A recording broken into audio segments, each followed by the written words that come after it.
Elias lived alone in a small cabin, deep in the forest of planet Aloria. He was a hunter, a simple man with simple habits, every day. He set traps around his territory for food. The planet was still wild, full of strange animals, big insects, and alien sounds at night. Humans had only settled here 3 years ago, and Elias liked being far from the colony's noise. One night, as the wind howled and stars blinked through the trees, a loud snap echoed from the west trap zone.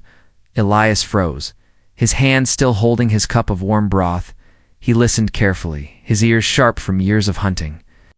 Another sound followed, the rustle of leaves, a low growl, and a soft whimper. "Got something," he whispered, and grabbed his old rifle.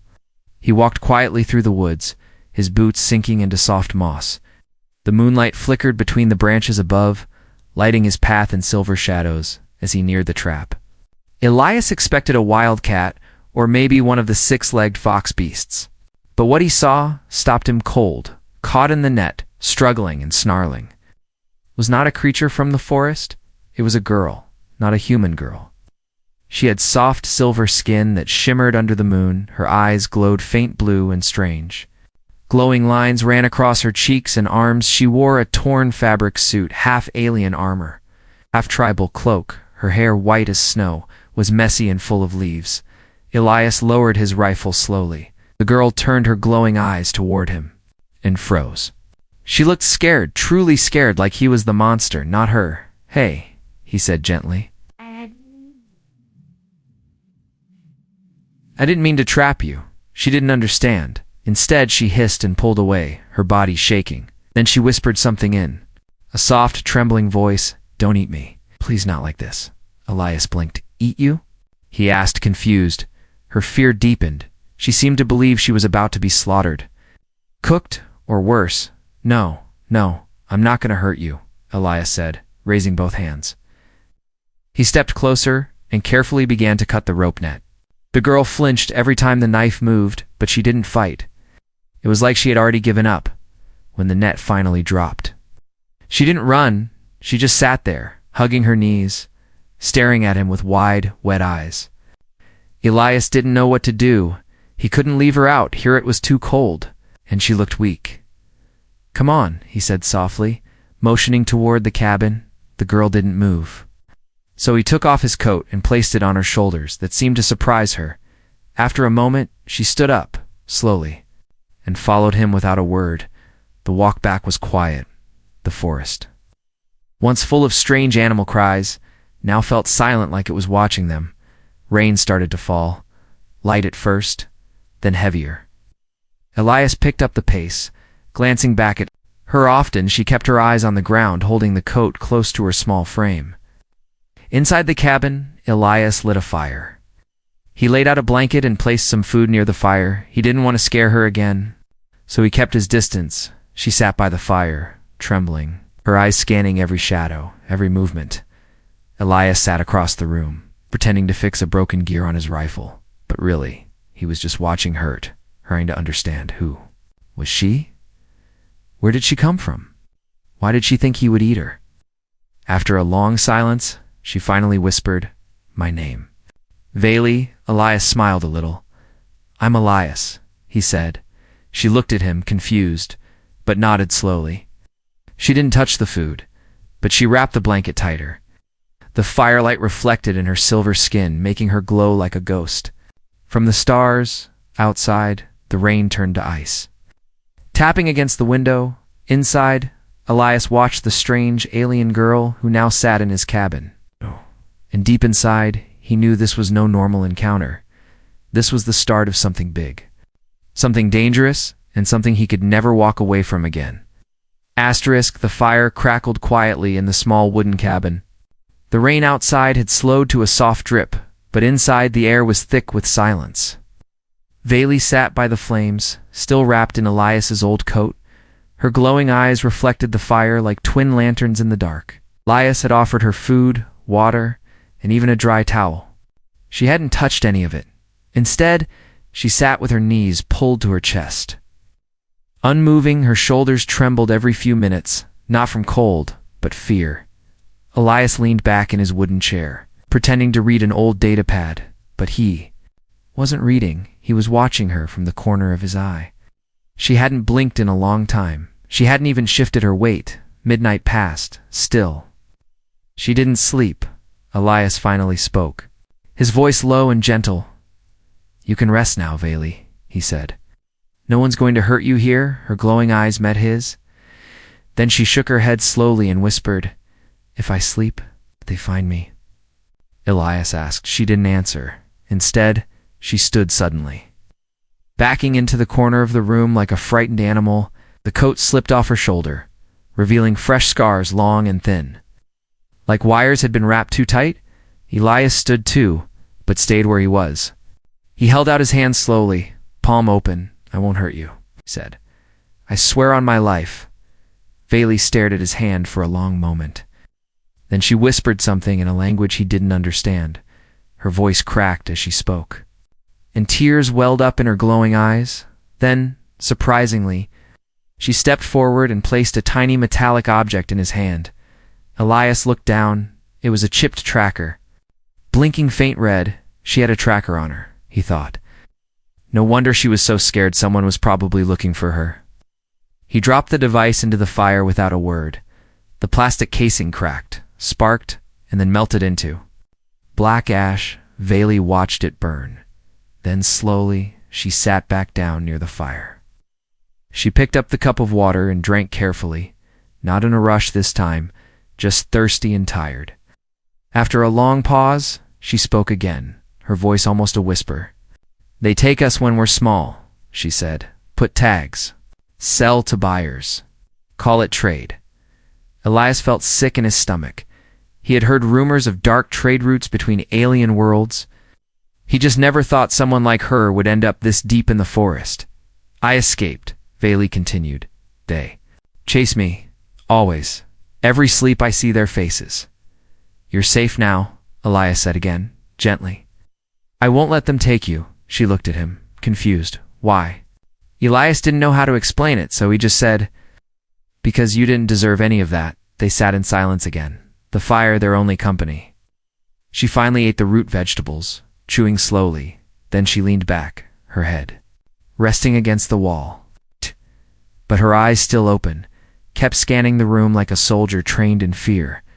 Hours passed, and she didn't sleep. Her breathing slowed, but her body stayed alert. Elias, unable to hold back his own exhaustion, eventually closed his eyes. He drifted off in his chair. Boots still on. He didn't hear her get up, but somewhere near dawn he felt a weight near his side. He opened one eye to see her curled on the floor next to him, not touching him, but close, just close enough to feel safer. Her eyes were finally closed, her chest rising and falling gently. Elias didn't move.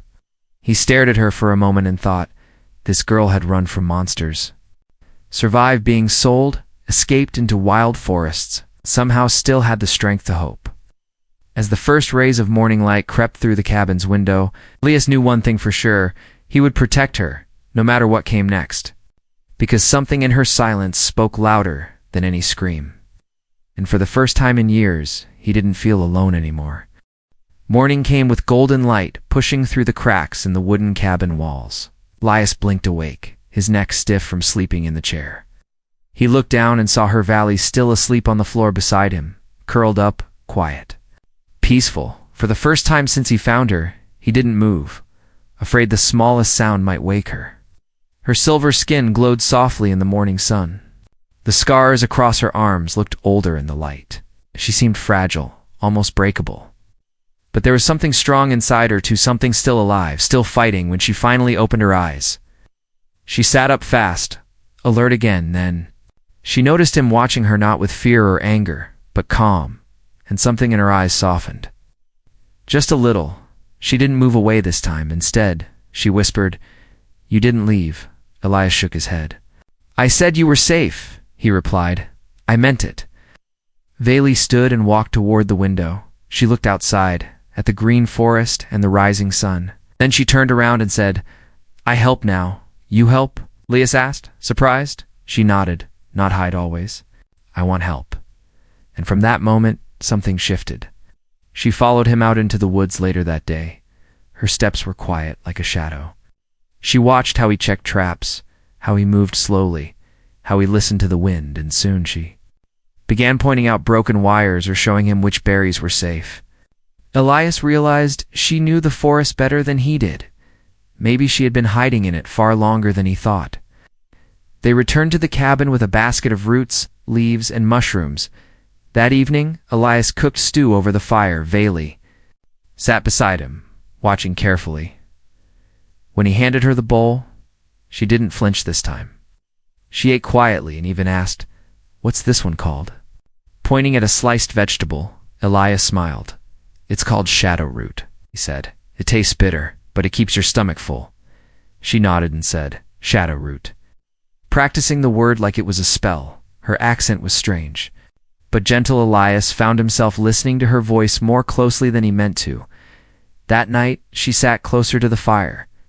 Not in the corner, she didn't talk much, but her silence no longer felt heavy when Elias showed her how to patch a tear in the blanket.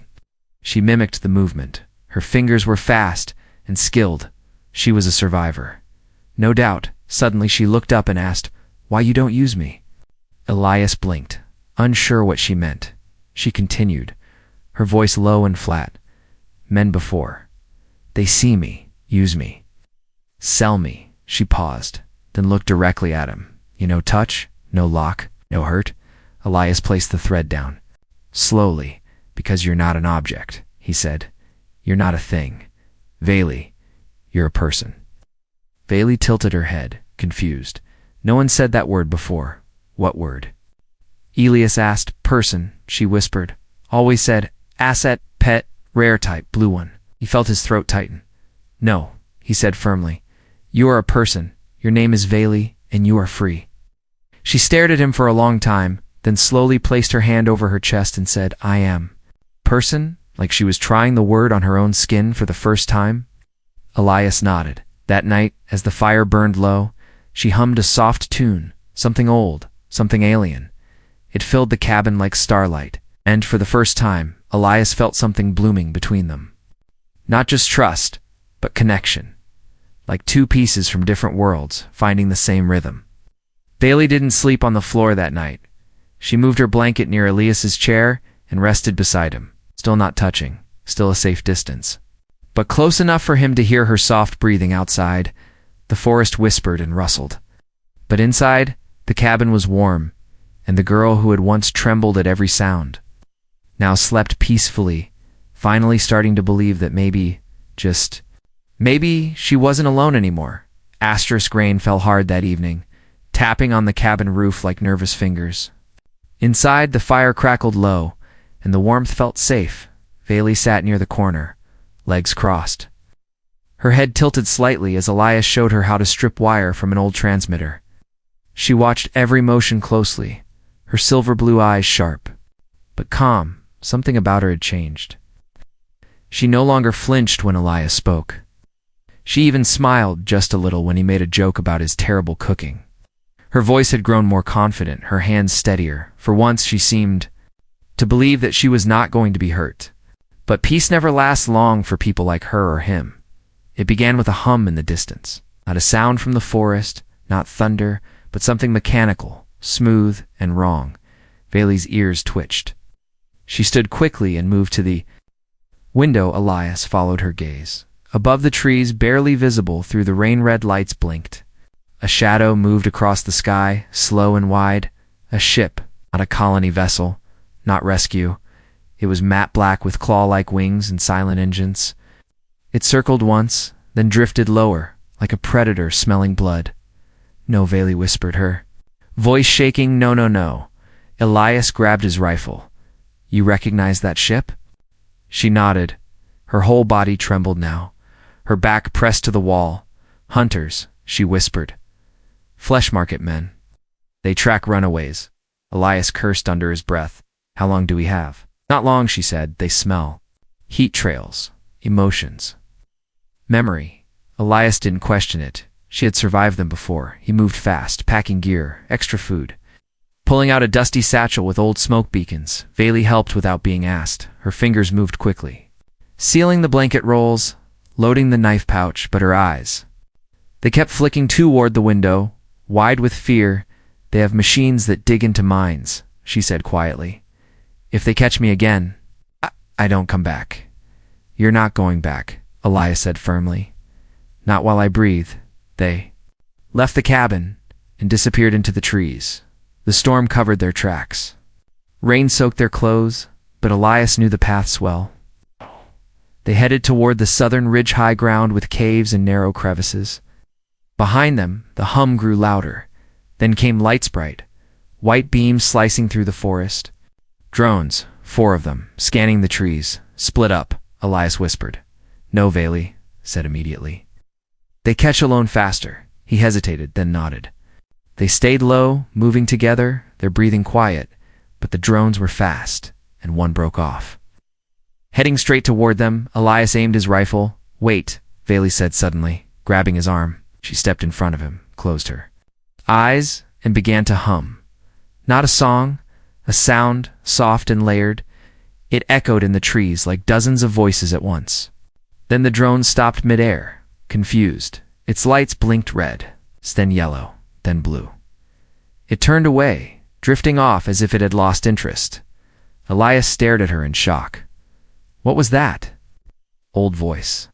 From my bloodline, she said. It confuses machines. Only for a short time?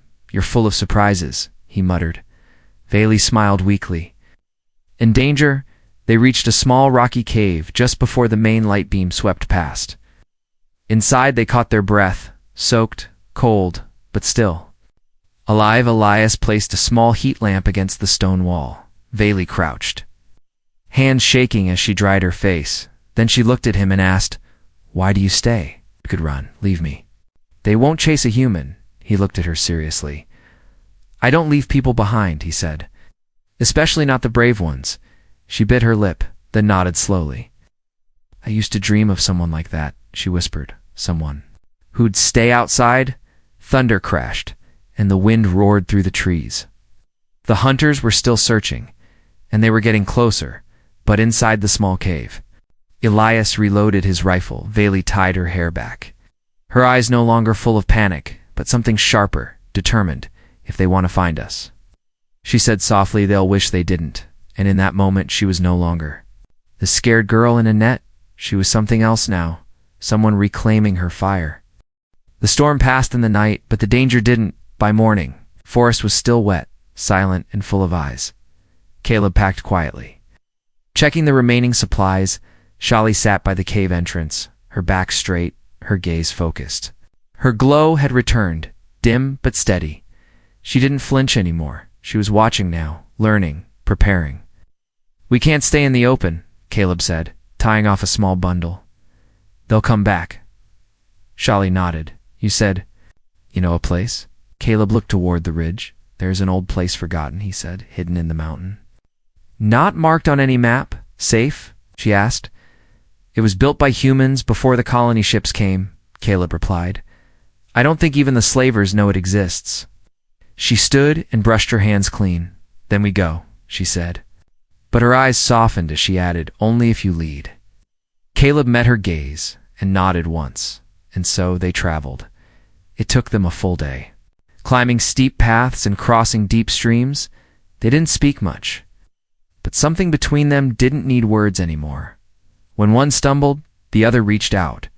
When one stopped, the other waited. At sunset, they reached a sharp cliff. Wall covered in vines, Caleb pushed aside a thick layer of moss to reveal a metal hatch. Old, rusted, and buried beneath time, he tapped a sequence on the side, panel-faded buttons that barely worked. To Shali's surprise, the door clicked. Then, slowly opened. Letting out a breath of cold, dry air inside, the old bunker was silent. Dust floated in the air like snow. The walls were metal, the lights dim and flickering from ancient solar reserves. It smelled of oil, rust, and forgotten things. But it was safe enough to breathe. Caleb led her through narrow halls, past long-dead machines and empty storage crates.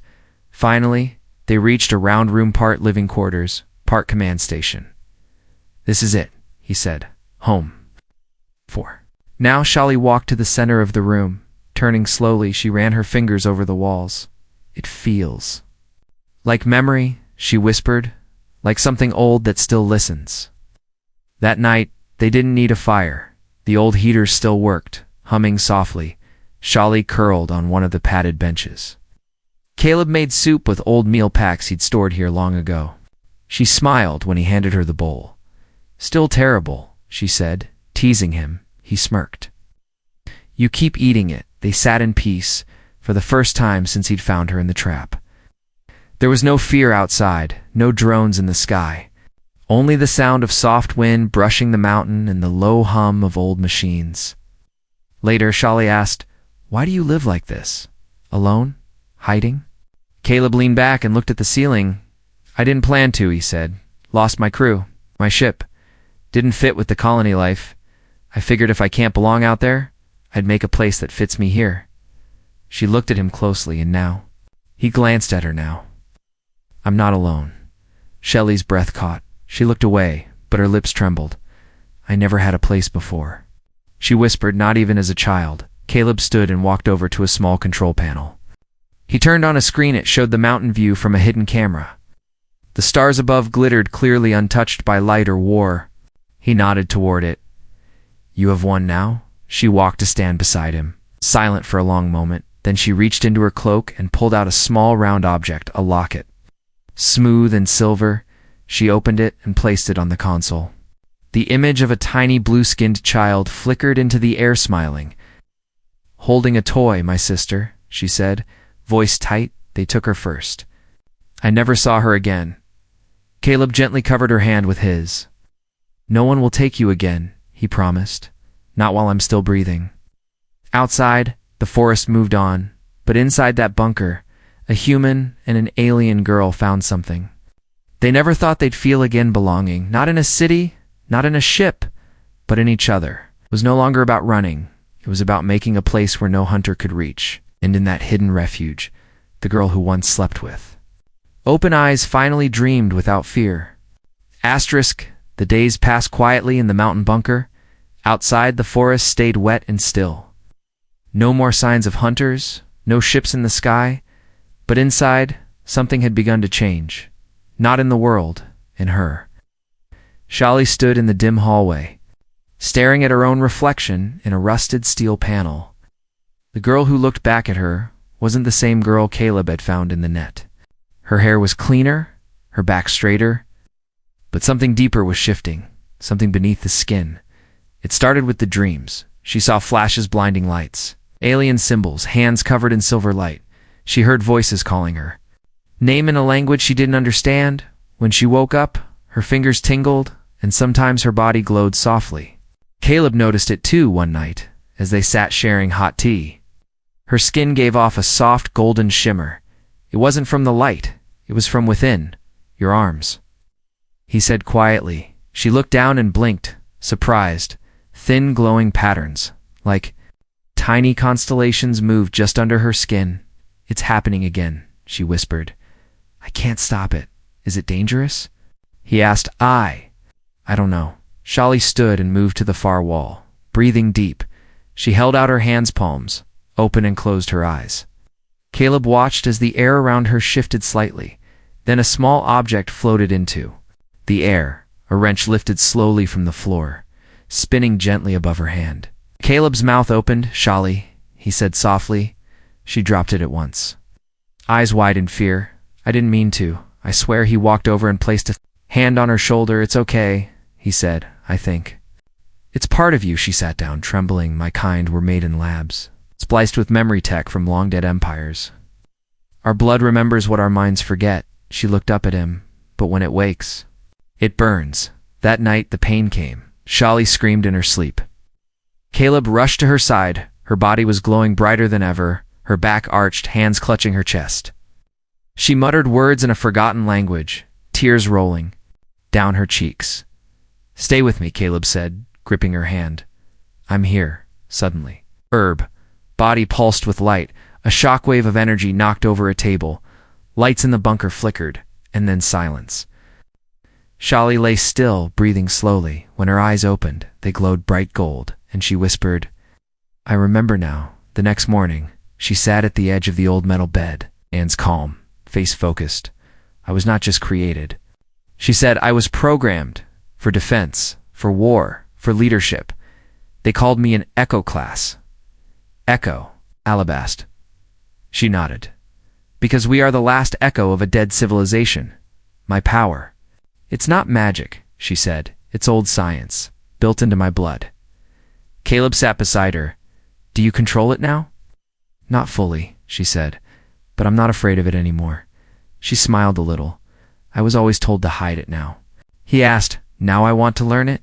Over the next few days, Caleb helped her train.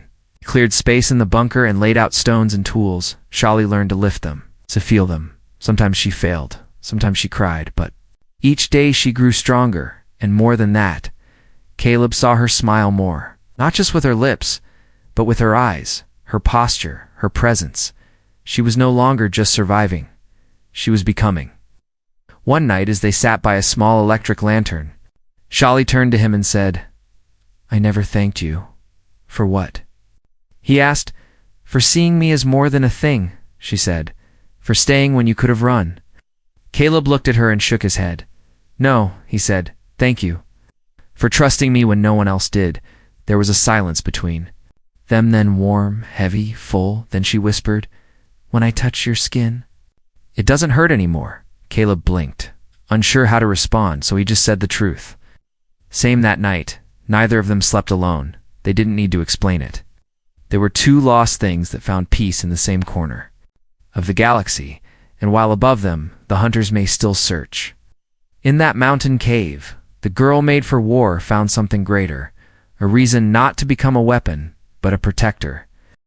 The sun rose slowly over the mountain ridge. Its golden light touched the trees first, then the cold metal bunker hidden beneath them.